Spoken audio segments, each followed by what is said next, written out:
and welcome to the Global DIY Network, and to this, my 13th interview in the series Meet the CEOs of the leading home improvement companies from around the world. My name is John Herbert, and I'm the General Secretary of EDRA, the European DIY Retail Association, and of GIN, the Global Home Improvement Network. Together, these two associations have 217 members, operating in 75 countries around the world with over 33,000 stores, and our member sales now in excess of 340 billion euro. And I'm also delighted to tell you that with effect from the 1st of October, the International Hardware Association, representing hardware stores from all over the world, merged with our global DIY with our network. So we are delighted. You can really fairly say that we now do represent the home improvement industry. I would now like to welcome all our members and also the members of our partner association, the HEMA, the Home Improvement Manufacturers Association, who have also got members from around the world. Also like to welcome the delegates and the sponsors for the next Global DIY Summit to be held in Copenhagen from the 8th to the 10th of June next year. So, and I would now like to welcome to you my next guest, which I'm delighted. It's a huge pleasure that my 13th interview will be the CEO of the United Hardware. It is Ireland's largest hardware group, the purchasing of home improvement products, with over 160 independent owner outlets. It is a 100% Irish company, which has been trading for over 50 years, and with members' sales of 450 million and employing over 2,000 associates. It is now a great pleasure that I introduce you to the CEO of the United Hardware, Paul Candon. Thank you very much, John. It's a pleasure to be here, and I want to thank you and your team for the opportunity to do this interview, which I'm very much looking forward to. Well, first of all, it's nice to see you, and it's also nice to hear a real thorough Irish voice again, and reminds me of our wonderful time that we had in Dublin. So, Paul, you are the largest seller of home improvement products in Ireland. So, if you could tell us a little bit about your most successful concept. Certainly, yeah. Well, we're trading here in Ireland for 50 years, and we were born from the merger of two buying groups that came together back in 2009, effectively after a construction crash in Ireland. So we have been trading here, as I said, for over 50 years, and we trade under the brand Home Value, but our overall business is called United Hardware. We operate from a large distribution center outside Dublin, and we import product for our members, for our retailers, and we do all the supply deals and central billing for them. We also manage store development, store operations, the marketing, big marketing departments, our data analytics, our finance, rebate management, rebate structures, and of course, the buying and product supply, demand forecasting, stock management, EDI capabilities, IT integration, digital, which we've got a lot of work still to do on, and training and HR and health and safety advice and support for our members. So it's very much a complete service offering that we provide. So therefore, it's attractive for independents to join this group, to participate. They generally come to us for pricing, for better deals, for better pricing, for the rebate model, for access to product that they may not be able to access, imported product from China, from Asia, and that attracts them initially. But then they find that the additional support services that we provide and how we help them grow their businesses, how we help them improve their offer and their service and their community marketing and community engagement, that's what keeps them with us. Now, it's not perfect. Like any business, we have challenges and we are aiming to and striving to improve all the time. But generally, our members and our satisfaction surveys and feedback are very, very happy with the way we perform and what we deliver for them. Yeah, I think this is really truly a brilliant service that you give, and very, very professional. And of course, these independent people could not exist if it wasn't for such an organization that you have behind them. So how has it been going? How is the development with these independent, particularly in the Corona times? What has been, what have the sales been like in these independent hardware stores? Well, since Corona arrived and in Ireland in sort of early March 2 years ago, we have initially, like everything, it went very quiet, and we didn't know what to do. We didn't know how to handle it. I wasn't sure whether I'd keep the distribution center open. We needed clarification from government, which we did receive, and we were deemed an essential retailer. Essential in the context of the product offering that we sell is essential for construction, for maintenance, for repairs, for plumbing, for heating. So therefore, if somebody has a boiler problem, we generally would have the parts or a replacement boiler for them. So we need to distribute our products out to the hardware stores, and they were deemed essential by our government. Now, not very many retailers were deemed essential, pharmacy and food and so on. So therefore, our stores got a big COVID bounce, a big uplift. So we saw growth of about 36% through 2020 on 2019. Sales growth of about 36% overall. There was a significant demand for paint, for project-related DIY products, and also then garden, barbecues, furniture, anything outdoor lighting, all sorts of products there, because people were living at home and wanted to upgrade and invest and do projects and do maintenance work that they hadn't done before. And we saw that right across the globe, which has resulted in lots of supply chain challenges, of course. So 2020 has been very, very strong. 2021 has also continued to be very strong. We see growth of just under 30% on 2020's numbers year to date.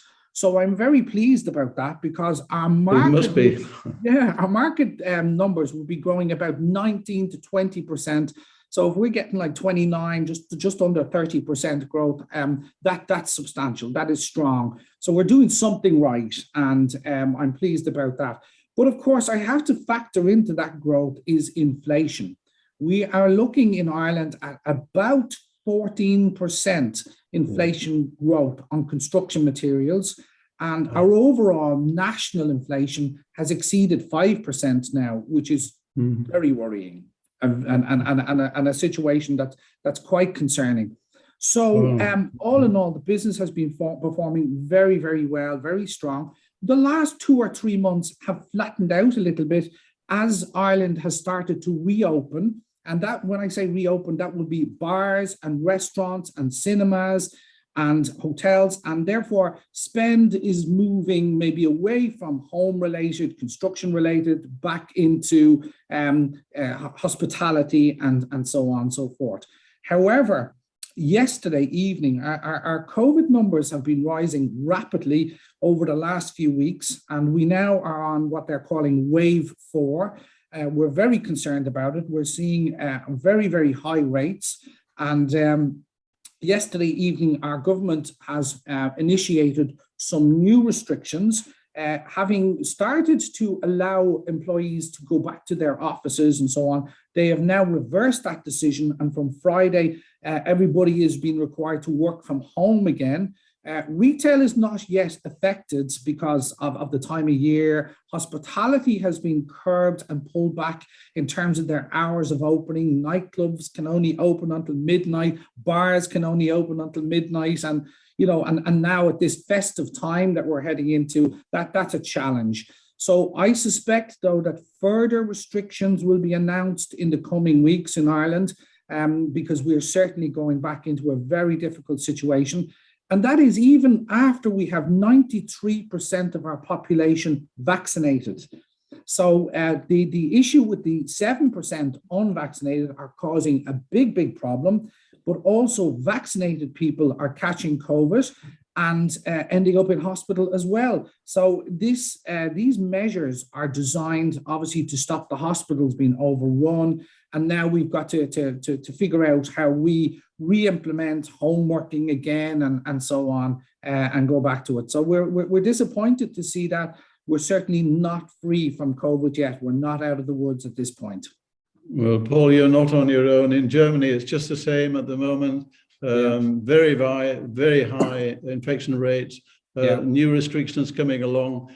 We don't think at the moment that they're going to close retail stores, but they're going to do restrictions the same as what they're doing in Ireland. And I think this is the same for the whole of Europe. So we're in a very difficult situation. I saw yesterday, for example, that Home Depot recorded for their third quarter 6.1% increase in sales. But having you said what you just said now about the inflation of due to raw materials of over 14% in our industry, I mean, the stock went up about over 5% yesterday. So obviously the people, the finance people were very happy with it. But of course, now I'm beginning to think, what was happening with the inflation rate. Yeah, look, I mean, I'm trying to finalize budgets for 2022 and, for our business. And it's like, very difficult because, certain key categories such as timber and steel are starting to show indications of them coming back down in price. So how do you price in deflation and what way are you going to end up and so on? So it is challenging to kind of put numbers on things at the moment. For sure. But look, I'm happy with where we're going and what we've been doing. We've been trading very well on a like-for-like basis, and that I would be a little bit cautious about the future then, having had such big numbers, when things normalize, how is it going to be? However, Ireland has a very significant social issue with housing. We have not built or planned for sufficient housing to meet the growing demands from the population. So prices of houses in Ireland are inflating dramatically high from already a high base, and the demand is very strong for houses. So government is doing everything within its power to build as many houses as we can. We require about 35,000 per year.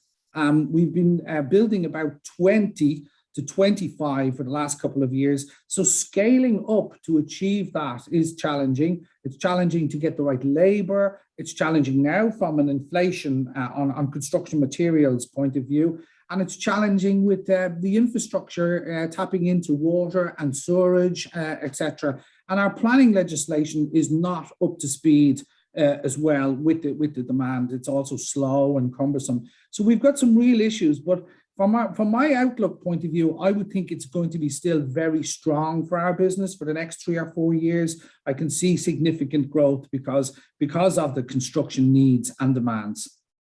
So you had 20% increase in 20, you're nearly 29 to 30% this year. That's an increase of almost 50% in 2 years. Yeah. So what do you think you're going to plan for next year? Just a roundabout figure. A lower number. I think maybe 6 to 8% growth will be kind of what we're going to look at, because I've got to factor into account deflation and product availability, because lead times now on the supply chains are so extended.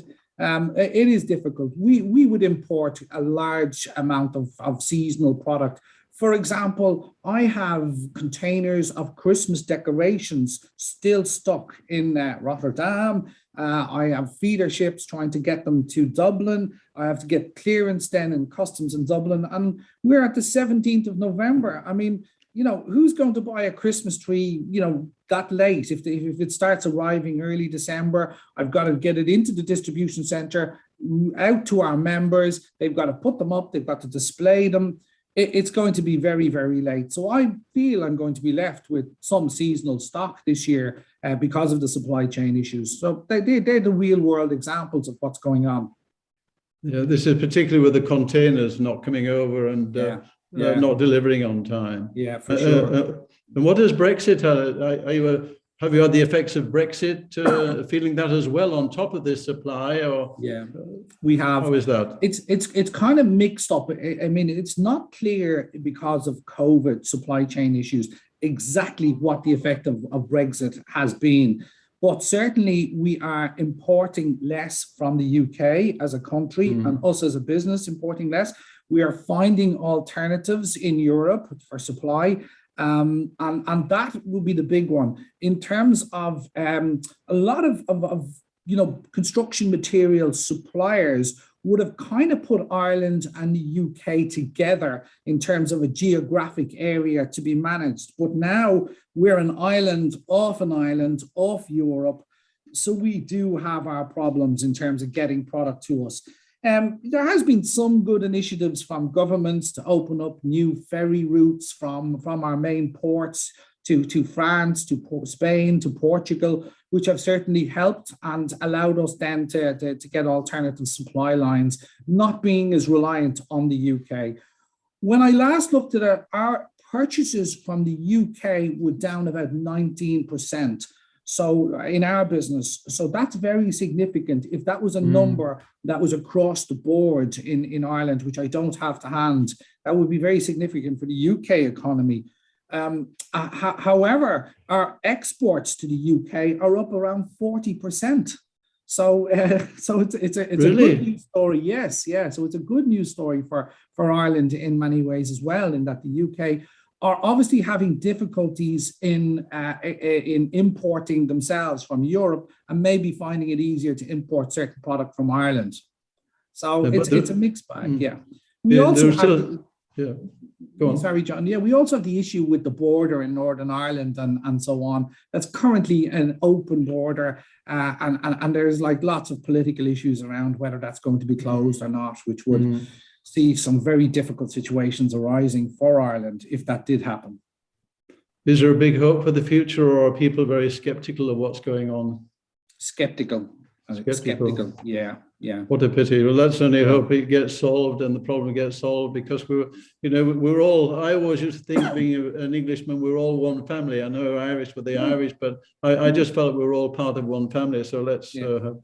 But just coming back to your concept, because I'm very, very impressed with the independent people and the passion. I was just trying to look at the piece of paper which I had here. When we went on our study tour, we went to one of your stores. It was Peter Cosgrave Senior, and we went there, and they had a family business. I think they had 6 members of the family. The atmosphere was wonderful, and as much as I very much support the big boxes, and they've got the wide range and offer a very good service and a good price, I think there is a necessity for these local stores, these hardware stores. I saw so much passion, so much. It's just an individual feeling when you went in the store that no matter how you try, and I've worked in corporate, of course, big companies, you never quite get this atmosphere. And it was just a wonderful feeling. So I really do feel that, providing they've got a very professional organization like United Hardware, there is a very good future for the hardware stores going forward. So that's it. Well, we see the consolidation in every sector, John, and like, people are joining buying groups for more than just buying, as I said.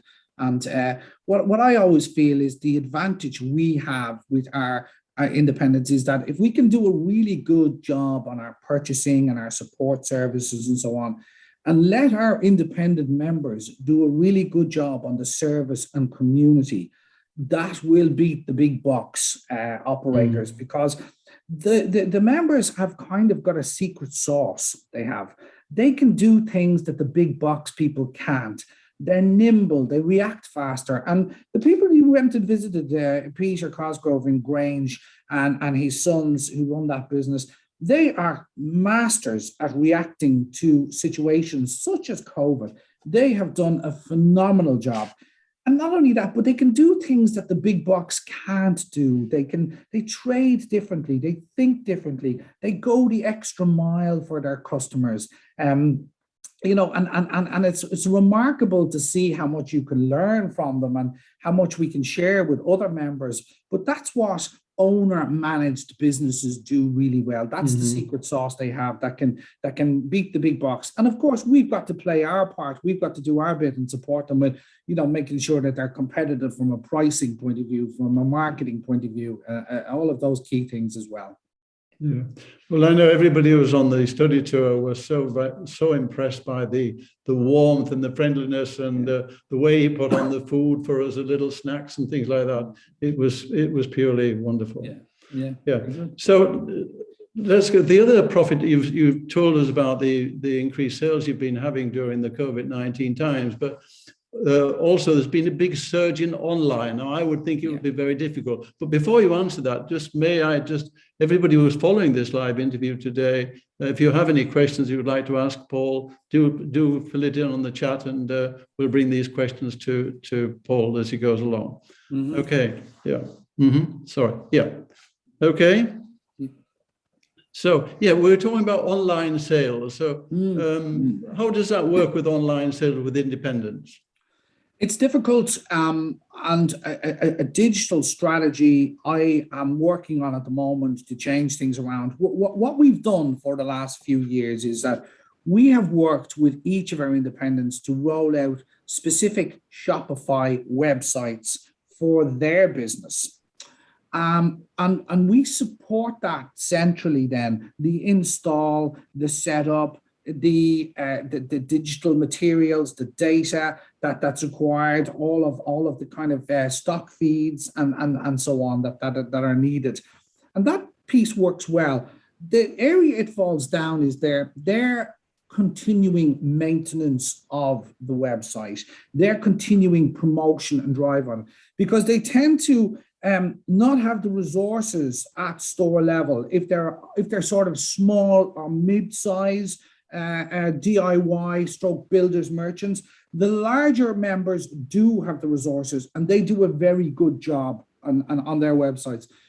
So I'm not sure realistically whether we can continue to support numerous Shopify websites and whether we need to pull it all back and trade in the e-commerce platform under home value, where the customer journey is into the home value website and then on into our members. Now, we are currently doing a big feasibility review of that. And I think that's probably the way we're going to be going, with significant investment, probably from sort of Q2 22 onwards. I'll have to scale that up. But I want to get the buy-in from the members, because they are fiercely independent and like their own website. But when you point out to them that, the traffic isn't good enough, it's not strong enough, the transactions aren't, and in fact, it's probably loss-making, because you've got to scale websites to a certain level before they're going to make you money. Then they start to come around to the idea of, look, one site and you'll probably get far more sales that therefore from it. And the other thing I've got to look at then is that, it's here to stay. So where are we going to distribute product from? Can we look at more central distribution? So the sale can take place locally, but the distribution could take place centrally. So, that's a kind of another big side of things that I'm going to look at and so on, to really help future-proof the business and our members from an e-commerce point of view. Yeah, I think it's very necessary that they have the opportunity for the online sales. I fully agree with you. Individual, they can try, they can seed a little bit, but I think you need a big package, I think, if they're going to benefit. And the real strength of your hardware stores, as we saw when we came on the store tour, is the individual and people visiting the community stores in the community. Yeah, they're so easy to come. Yeah. Well, we've got a couple of questions here I'd like to ask you. Sure. David Mashido, sales manager at Fit. Which plan does Home Hardware have with, what does it say? I can't read it. It's coming up. Oliver's going to read it. Read it out, Oliver. Which plans does Home Hardware have with sourcing from the EU instead of the Far East? Which plan? We predominantly have been sourcing from both, right? There are very specific brands that we'll always have to buy from the EU and Germany and so on. We are certainly looking far more to EU now than than the Far East in terms of our sourcing, purely down to cost and supply chain and minimum order quantities. I mean, I was able to get a container from China for $2,500 to $3,000, 2 years ago. Now I'm paying $18,000 to $20,000 for the same container. So if you think about a container of wheelbarrows or something like that, right? It's no longer economically viable for me to be buying them from China.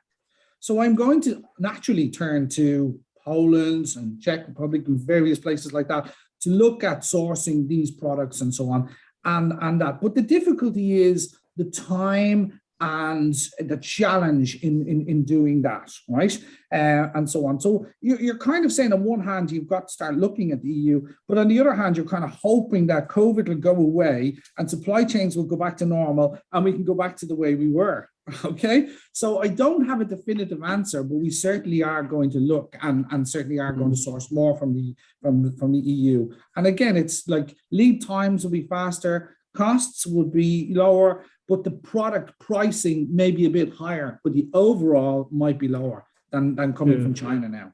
Mm-hmm. Yeah, it mustn't be political, but when you think about COP26 and China not committing to the to the climate change as much as we should do you think this could affect people like yourselves on your purchases from China and said, I'm going to try and source as much as I can in future from Europe and not go? Do you think there could be a wave along that lines or not? I think customers are going to drive that. I think the customer will drive that agenda on sustainable products, sustainable building materials.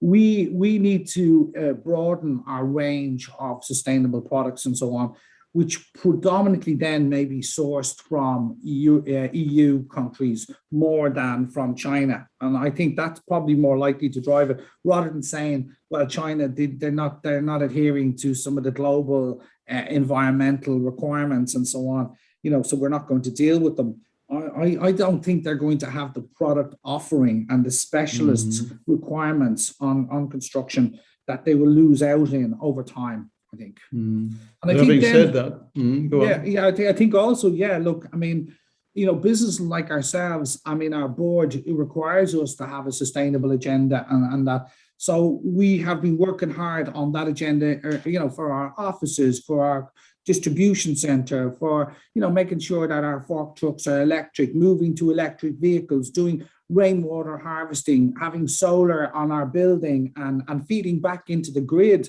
any surplus power that we have. So there are lots of things like that, but we haven't done enough on our sustainable purchasing yet. So we've got to look more at that. Where are we buying from? Who are we buying from? And what are they doing for the environment? Indeed. We as an organization, we're bringing all the companies together. We're starting in January to really discuss sustainability and what each company is doing. We're going to have webinars where people can learn from each other. So we're very optimistic about this going forward. I've got a question from Terry Koeman, who is our well-known gentleman in Belgium. United Hardware is one of the Brico Alliance members. How do you experience the added value of this type of international networking organization? Brico is great. I mean, we've been growing substantially with Brico.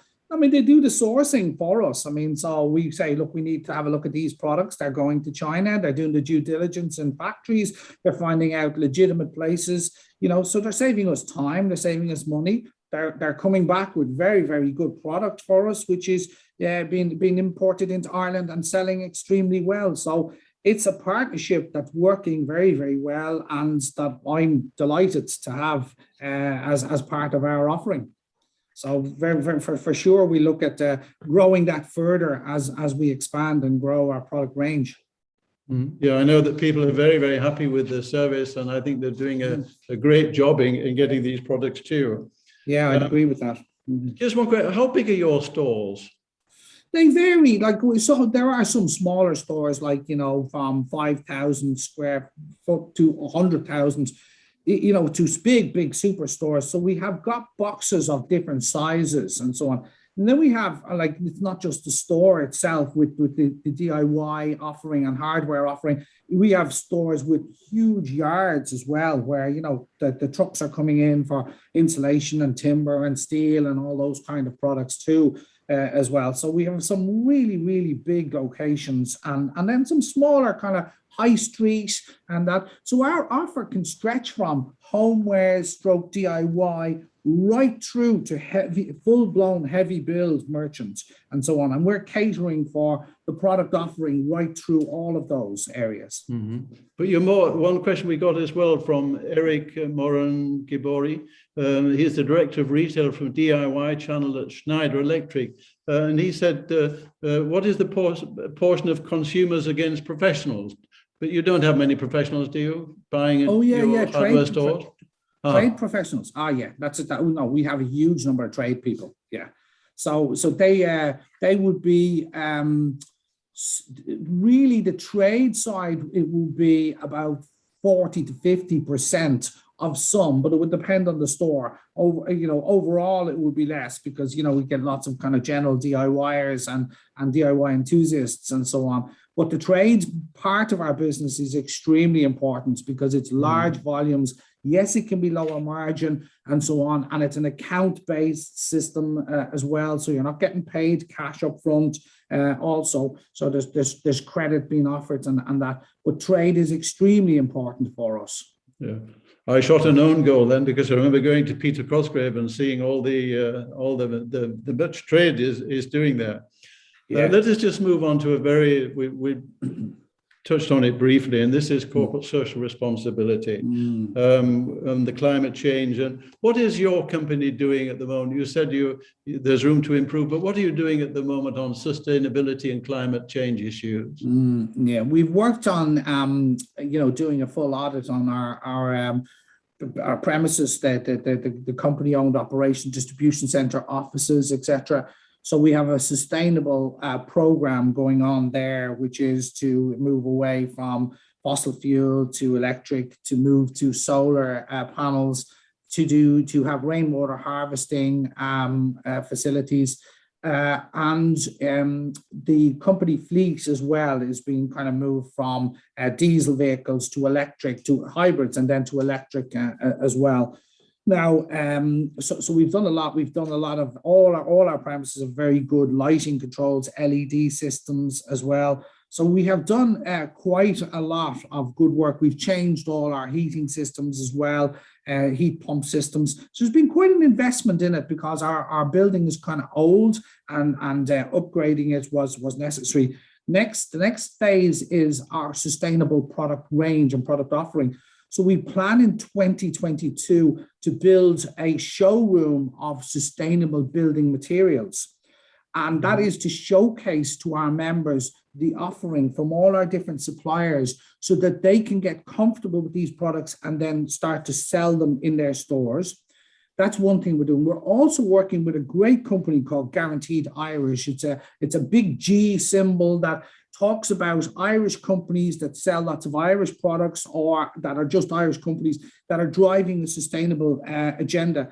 And we're working with them on a possibility of building a sustainable house and showcasing this with one of the terrestrial TV stations as a program, as a really good show, as to all the various building materials that would go into this house, that it would become a guaranteed Irish, sustainably built house. And it would really educate the population on how to build a sustainable house. So quite a few things going on there in that space. Well, I like that idea. I think it's very, very good. Very, very good. Yeah. Were you going to put it in your store support center? We build a house somewhere for somebody. Okay. All right. Okay. Yeah. We got another question from Patricia Blake, who was from EMEA, a key account manager at Bostik. Do you see general consumers asking for more pro products? I'm saying this because we're having a tremendous shortage of everywhere throughout Europe, I think, of people, we call them a German Handwerker, of the blue-collar workers, the people to install and things, a huge shortage. Do you see because of that, we're going to see more people buying these products in home improvement stores and doing them themselves or whatever? Yes. Well, through COVID, there was a big upsurge in people trying DIY for the first time or trying more advanced projects because, they said, look, I have the time now, so I'm going to give it a go. And, we've got lots of different ways you can look up things, YouTube or whatever could be your best friend when you're trying to, fit a shower pump or something like that. So we saw that through COVID. So I'm hoping that those people will continue on as sort of semi-professional DIYers, right? We're also seeing a trend in Ireland that DIY general people are upgrading the kind of products they are purchasing. So they are recognizing that products like, Makita and Bosch and so on are better than some of the kind of lower level brands, and the demand for them, are the American brand DeWalt and so on. The demand for those products has been terrific. Now, they can be 4 and 5 times the price of a normal, saw or drill or electric screwdriver and so on, but they want the better products because they know there's longevity on them and so on. So that certainly is happening. And we're kind of finding ourselves trading our offer upwards to better quality products and so on because of that demand. So, but we do also have the big issue in Ireland where we have a very significant shortage of tradespeople. You can't get a plumber, you can't get an electrician, you can't get a block layer in Ireland or a carpenter for anything. So because I might have a few connections in this business, I get a lot of kind of family and friends saying, can you get me somebody? Do you know somebody? And so on, which is always difficult trying to recommend. But talking to some of the tradespeople that we deal with, their workbooks are just full, months out at this point they are. And so, and that's feeding into lots of problems as well, where, there is a lot more business that we could be doing perhaps that we're not getting simply because there isn't sufficient tradespeople in the country. You tell me it's a nightmare in Germany to get anything, and people don't even pick up their phones anymore, where before they used to come with the offers and everything. It's almost impossible to get somebody to do things at the moment. We want to do new fence. It's going to take 4 months before they can even come and do it. So But I liked your comment, Paul, about people needing better products. I think it's going to be a heyday for the branded products. I think if we have a brand, the quality, you can trust it. I think these very cheap products that we used to have before, which used to sell like hotcakes, I think those days have gone by. They have. Personally, they have. No, the demand is there. Unfortunately, the supply chains there are issues with those because it is a global demand for those products, and therefore trying to get them and that is difficult. So we find that we could be selling a lot more of high-end drills and high-end DIY tools and precision tools, but we just can't get our hands on them. Indeed. Okay, now I've got a question just come in from a lady, which so we make sure we get the quota right, but it's delightful. Despite the high vaccination rates, if Ireland sees another lockdown, would you expect the sales increase trend you saw in 2020 and 2020 to remain or even increase? I think it'll remain. Yeah, I'm really hopeful that we won't see another lockdown because I'm not sure if our country would actually lock down. I think that could be a mini revolution. I think it would be difficult for our government to actually go into another lockdown. With such high numbers vaccinated, the real thing now is that they're trying to roll out at pace the booster vaccination, which sorts it out. And I think they need stronger controls against non-vaccinated people. And they are doing that as well. So they're extending the passport system to lots of different areas. And some countries that I read about, like you can't go into a grocery store without showing your passport. That's not the case in Ireland. So I'm hoping that we won't have a lockdown. So therefore we won't, be worried about that. But if we did go into a lockdown, I would say that the Irish consumer would simply go back to doing more DIY, painting, maintenance jobs, absolutely, and we'd see a big spike. Yeah, I would agree, and I think also what we're seeing throughout the world at the moment, there's less tolerance now on people who don't take vaccines. I think those people who are not taking vaccines mustn't put other people in danger, and this is coming very strongly at the moment through Europe. So for let's just sure. have the last question, and then could one or two just to wind it up. Peter, Sure. have you seen a trend in, this is from a gentleman called Peter, have you seen a trend in younger generation taking up DIY projects? Yes, we have. Absolutely. Yeah. And there is a swing back to us, and people are enjoying it as a hobby. So it's great.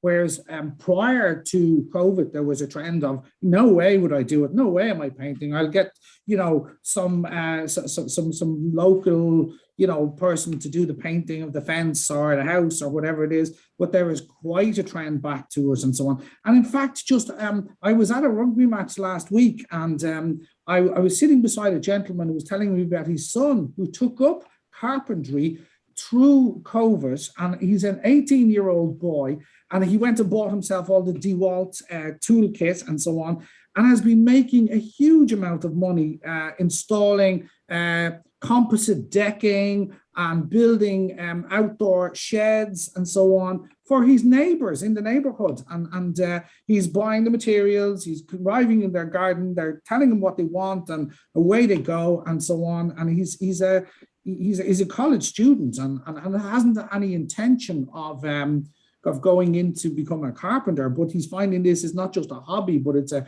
money-making exercise for a young 18-year-old boy who has the talent to do it. So that's fantastic to hear. But there is definitely an uplift in DIYers and younger people taking up DIY. We're definitely seeing that. And a lot of our members, when I talk to them, we're of the enviable kind of thing is that their staff have longevity. Their staff are, maybe, 20, 30 years working in the same business, in the same town in Ireland and so on. So they've got fantastic knowledge of the products and their customers and so on. And they're most definitely reporting back the number of young people coming to inquire about how to do jobs, how to do things and so on, and getting that advice within our stores. So we're particularly pleased about that. And I think we're going to see continued growth. People appreciate that kind of service. They appreciate that local community knowledge that maybe they didn't realize was there in the past, that they just got somebody else to do the job. And I for one, was always guilty of not doing DIY at home, but I painted my house, the outside of my house, in the summertime, and I'm up on a high ladder and so on, much to the consternation of my family and so on. But I decided to do it as a project, first time ever, and I was very proud of having done that. I think we should record this interview and put it on YouTube as an advert for DIY in the future. It's a delight to hear such a positive attitude about it. So we're now coming almost to the end, and of course, the most important asset in any company, in society, is the quality of the people that you have working for you. How would you find it? Is it difficult to find new employers, and how do you motivate the people in COVID-19 times? It's difficult in Ireland to attract and retain good employees. We particularly skilled buyers, digital marketing, IT people, quality finance people. Well, what we have to do is we have to match and improve our offerings. So our overall HR policies and practices are always at work to try and make sure that we attract and retain the best employees. And we do a lot in that space. And I think, we need to continue to dial that up. So that's one. And our members have been finding, it challenging to get employees like weekend staff, part-time staff. They're just not available because would have relied on a big cohort of non-nationals. And when COVID came, the non-nationals went home and they haven't come back. So, we have our Irish students and so on. And yes, they take up the part-time jobs in the big discounters and the big, retail operators and so on, but if you don't have a large enough pool, well, you're going to have a shortage of labor, and we have that. And that's feeding in then to labor cost increases and labor inflation and so on as well. So it's interesting. Yeah, no, it's challenging for people, all right. And you can walk around maybe a shopping center or a shopping district and so on, and you'll see a lot of adverts in windows like, sales assistant required, stockroom operatives required, etc. In fact, beside our distribution center, there's another business who put up a big sign, and I was so worried about some of our staff saying, they were looking for warehouse operatives and that. And of course, some of our warehouse operatives will be looking at that and saying, I wonder, do they pay more, and so on and so forth. Mhm. Okay, well, thank you very much indeed, Paul. You were the chairman of United Hardware before you took on the operational role of being the CEO. What's been your major challenges? I suppose COVID, is it, or? Oh, definitely COVID has been the biggest challenge, and the supply chain, the coping with the uplift in the business and forecasting and so on, that all combined, all COVID related. But, it's quite different to go from chairing a board to operating as the CEO and that, because you're going from a hands-off to a hands-on job, and yeah, of course, yeah. really that's it. But all my working life, I've worked in retail and supply chain and distribution. So, the product, once you get to know the product, it's the same. A lot of the process the same and so on. And of course, a lot of my job is spent, managing and planning and making sure we execute the strategy and managing the human resources of our organization and keeping everybody focused on the right direction on what we want to do and so on. And then during COVID, we at points had to get very hands-on. So, I mean, I and my management team had to hit the warehouse at times to make sure that we were able to pick the product sufficiently to get it out, because we did have a few smallish outbreaks of COVID, which affected our staff and so on, our staff numbers when people were isolating. So there was times when it was all hands to get the product out to our customers, and I'm not sacred about that either, which is also quite rewarding because you see what's going on and you build a great rapport with your team of people as well when you get hands-on with them and that, Mm-hmm. So that's been useful as well. Well, Paul, it's been truly a delight to speak to you. I very much liked your answers. I liked your positiveness. I think the future for our industry looks very, very good. I think if we really follow with passion the sustainability issues, if we see an opportunity of making our own products within Europe and not being so dependent on the Far East, for example, I think this would all be a very, very good thing. And the main thing is, of course, that this pandemic, if anything, I think people have rediscovered their homes, and the whole world has seen a boom in DIY products. And I think that our industry has acted exemplary in providing those needs. Yes. So, Paul, well, thank you very much for joining us. And I'm sure we'll get a very positive response from this industry. I'd like to remind those people following us today that any comments you would like to make, Paul, before we leave at all?